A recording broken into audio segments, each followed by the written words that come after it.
Ça va être un match avec deux équipes qui ont gagné, donc c'est clair qu'une deuxième victoire, ça serait synonyme de qualification. Donc il y a un gros enjeu sportif. Après, ces deux équipes qui se connaissent bien, on appelle ça le derby un petit peu. Donc il y aura beaucoup d'absents malheureusement de part et d'autre, ce qui risque de fausser un petit peu les débats. Mais j'ai confiance. Voilà, on a vu que deux équipes qui avaient un fond de jeu, qui avaient un plan de jeu collectif avec deux entraîneurs, deux sélectionneurs intéressants, en l'occurrence Aliou Cissé et notre camarade Kaba Diawara de l'autre côté. Donc pour moi, c'est un match qui va être assez ouvert, qui va être vraiment très plaisant et j'espère qu'on pourra tous se régaler. C'est pas moi qui vais faire les choix à la place d'Aliou Cissé. Je pense qu'il est le mieux placé. C'est lui qui est à l'entraînement, qui connaît les forces de ses joueurs et de son dispositif. Donc voilà, on va voir s'il reste dans le même système finalement avec ce 4-4-2, parce que c'est vrai qu'il était longtemps dans ce 4-3-3. Donc là, le fait qu'il y ait l'absence d'Ismail Assar, ça enlève, ça change un petit peu le schéma.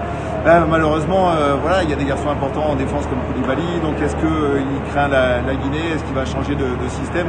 Je pense pas. Donc après, c'est lui qui va juger en fonction de la forme, en fonction des derniers entraînements, ceux qui sont le plus à même de remporter la victoire. Le premier match, ça a été, c'est vrai, compliqué. Dans le fond de jeu, on a vu une équipe qui avait du mal un petit peu à trouver les automatismes. C'était pas fluide. Après, les conditions faisaient que c'était pas forcément, un match évident. C'est une période un petit peu transitoire. On n'a pas pu faire vraiment de grosses préparations avec les matchs amicaux, 2-3 matchs amicaux comme d'habitude pour rôder un petit peu l'animation offensive. Donc c'est des équipes qui se cherchent, mais c'est le cas d'un petit peu tout le monde. On a vu le Cameroun qui montait en puissance, qui était un petit peu laborieux en premier match, qui a été meilleur au deuxième. Donc généralement dans les deuxièmes matchs, les équipes commencent à se trouver. Donc là, moi j'ai confiance que de part et d'autre, et notamment pour Aliou Cissé, aujourd'hui on risque de voir un autre visage des Lions.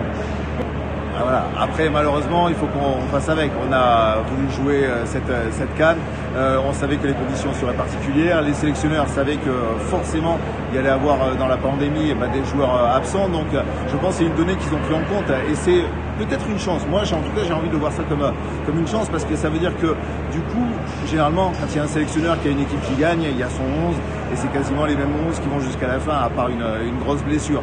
Alors que là, on se rend compte qu'on peut lancer des jeunes, et justement pour essayer de compléter. Donc, je trouve qu'il y a plein de nouveaux visages, il y a un petit vent de fraîcheur dans toutes les équipes, à cause, malheureusement, nous dirons les sélectionneurs, du Covid, mais pour nous, ça nous permet de voir des nouveaux talents, et ça, c'est un petit peu une chance. Mais après, la donne est la même pour toutes les équipes. Il n'y a personne qui a été épargné, donc voilà, tout le monde fait avec. Vous connaissez c'est super de pouvoir voir un tel choc, les deux partenaires de Liverpool qui vont être opposés. Donc c'est sûr que Naby Deko Keïta, on le connaît, c'est un joueur très important au milieu de terrain. Est-ce qu'il sera à 100% aujourd'hui? On va rapidement le savoir.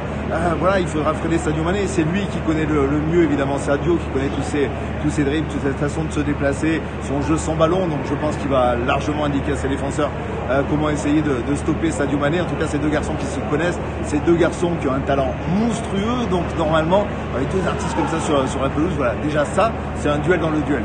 Alors c'est malheureusement très difficile toujours de faire des pronostics pour la CAN, parce qu'il y a toujours effectivement le tirage au sort, ensuite des huitièmes de finale, comment les équipes sont qualifiées.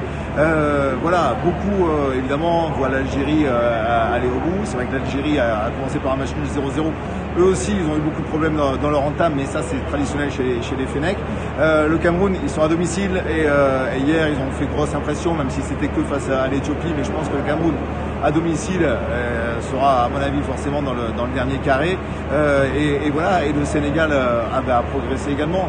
C'est une équipe qui s'est améliorée, je pense, avec l'apport de garçons comme Abdou Diallo, notamment par rapport à 2019. Après, il y a ce petit complexe peut-être chez les Sénégalais de ne pas avoir gagné encore une Coupe d'Afrique des Nations. Donc je pense qu'il faut briser ça, alors que les Algériens, eux, ont la confiance. Je pense qu'il faut briser cela et jouer sans complexe, parce que du talent sur le banc, notamment du côté du Sénégal, et sur la pelouse, il y en a à revendre. C'est des joueurs qui sont fabuleux. Donc voilà, pour moi, allez, dans les trois qu'on verra à la fin, l'Algérie, le Sénégal et le Cameroun. D'accord.